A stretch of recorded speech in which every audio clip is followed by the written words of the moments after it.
আজকের রেসিপিটা তোমরা যদি বাড়িতে একবার ট্রাই করো, বিশ্বাস করো এইটুকু বলতে পারি, আর কিন্তু তোমরা রেস্টুরেন্টে যাবে না। আজকে বানিয়েছি সোয়া শিক কাবাব।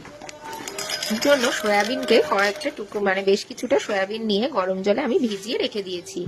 সয়াবিনটা গরম জলে ভিজিয়ে রেখে দেওয়ার পর দেখো সয়াবিনটা কতটা নরম হয়েছে। কিন্তু সয়াবিন থেকে যখনই তোমরা জলটা দিয়ে দেবে, গরম জলটা, তখনই কিন্তু তারপরে জল থেকে সয়াবিনগুলো কিন্তু একেবারে ভালো করে চিপে বের করে নেবে, কারণ যে সয়াবিনের জলটা, সেই জলটার কিন্তু একটা গন্ধ থাকে।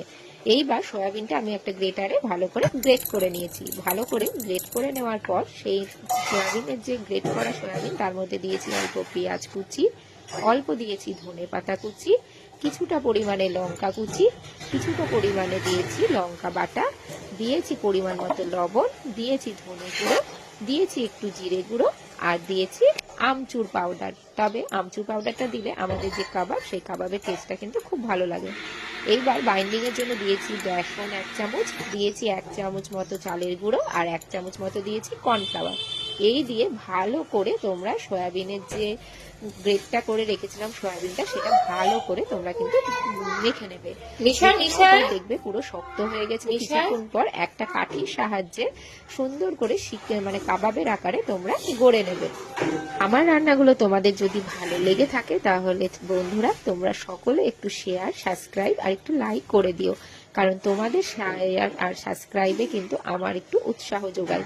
আর তোমরা কে কোথায় থেকে আমার এই রান্নাগুলো দেখছো, সেই রান্নাগুলো কিন্তু আমাকে কিন্তু তোমরা কোথা থেকে দেখছো তা সবাই একটুখানি জানিও, আমার তাহলে খুব ভীষণ ভালো লাগবে। এইবার তেল গরম করে তাতে একটা একটা করে কাবাব থেকে কাঠিগুলো বের করে নিয়ে গরম তেলে তোমরা ভেজে নেবে।